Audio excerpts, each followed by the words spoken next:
Assalamualaikum warahmatullahi wabarakatuh. Perkenalkan, nama saya Iis Dahria, MPM 123, Prodi PGSD Universitas Muhammadiyah Buntut. Video ini bertujuan untuk memenuhi tugas mata kuliah artikel ilmiah pada pertemuan pertama. Materi pertama membahas pengertian artikel ilmiah. Artikel ilmiah merupakan bagian dari karya ilmiah yang berdasarkan dari kata artikel, yang artinya tulisan berisi gagasan, ide, dan pemikiran, ditulis untuk tujuan tertentu, dan ilmiah berkaitan tentang metode penggunaan sistematika baku dan kaidah tertentu. Jadi, artikel ilmiah merupakan tulisan yang berisikan gagasan, ide, dan pemikiran seseorang melalui proses penelitian maupun non-penelitian yang dituangkan dalam bentuk laporan tertulis dengan memperhatikan sistematika, metode, dan kaidah tertentu sehingga dapat diuji kebenarannya. Yang kedua, karakteristik artikel ilmiah. Yang pertama itu menyajikan informasi dan ide untuk pemecahan masalah. Kedua, informasi ditulis berdasarkan fakta data yang valid. Yang ketiga, informasi disampaikan secara objektif. Dan yang keempat, didasarkan pada hasil pemikiran yang logis dan empiris. Terakhir, menggunakan bahasa yang baku dan sistematis. Kedua, membahas jenis dan ciri-ciri penelitian dalam artikel ilmiah. Yang pertama di sini ada penelitian dasar, yaitu data yang dikumpulkan untuk meningkatkan pengetahuan. Dan yang kedua ada penelitian terapan, berfokus pada analisis dan pemecahan masalah. Ketiga, ada penelitian berorientasi masalah, dilakukan untuk memahami sifat dari masalah untuk menemukan solusi yang relevan. Ketiga, ada penelitian pemecahan masalah. Jenis penelitian ini dilakukan untuk perusahaan untuk memenuhi dan menyelesaikan masalah mereka sendiri. Kelima, ada penelitian kualitatif, yaitu proses berkaitan dengan penyelidikan. Riset ini membantu menciptakan pemahaman tentang masalah dalam penuturan alami mereka sehingga dalam penelitian itu metode non-statistik. Keenam, ada penelitian kuantitatif.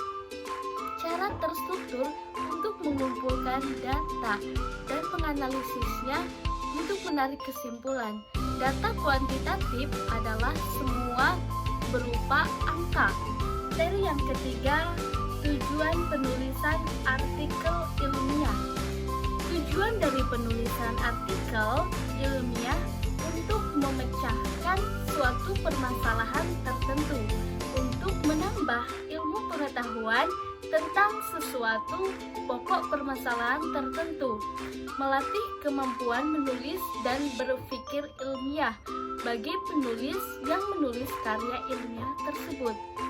Adapun tujuan dalam penulisan artikel ilmiah secara umum dapat terbagi menjadi tujuan, yaitu sebagai wujud menyampaikan ide atau gagasan pada kalangan tertentu untuk memenuhi suatu tugas dalam menyelesaikan studi.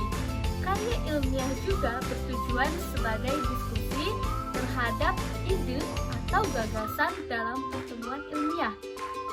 Materi selanjutnya, fungsi artikel ilmiah.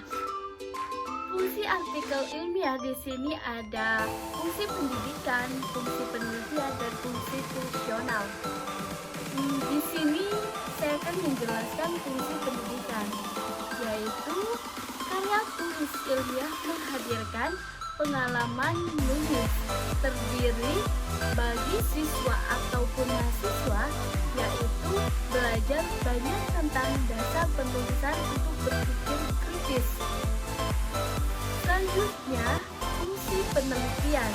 Untuk mengembangkan penelitian seseorang, yaitu dengan menghadirkan pengetahuan-pengetahuan yang baru setelah memperoleh data-data yang lebih akurat, kemudian diolah dan disimpulkan, setelah itu diterapkan dalam kehidupan. Dan yang terakhir, ada fungsi fungsional. Fungsi ini berarti artikel ilmiah dapat menjadi media mengembangkan pengetahuan sebagai bahan tinjauan pustaka untuk kebutuhan dari berbagai disiplin ilmu. Yang kelima, membahas manfaat menulis artikel ilmiah. Dibagi menjadi dua, manfaat menulis ilmiah bagi mahasiswa. Kedua, manfaat menulis artikel ilmiah bagi kehidupan sehari-hari. Yang pertama, manfaat menulis ilmiah bagi mahasiswa. Menciptakan seorang pelajar yang memiliki kemampuan dalam membuat karya tulis dalam bidang pengetahuan. Kedua, sebagai bahan acuan atau penelitian pendahuluan untuk peneliti sebelumnya. Ketiga, melatih keterampilan seseorang untuk melakukan sebuah penelitian ilmiah. Selanjutnya, manfaat menulis ilmiah bagi kehidupan sehari-hari, yaitu dapat menyampaikan ide dalam mengembangkan daya imajinasi serta kreatifnya. Kedua itu, seseorang penulis novel terlatih mengembangkan keterampilan membaca efektif. Ketiga, seseorang penulis dapat berpikir secara sistematis. Demikianlah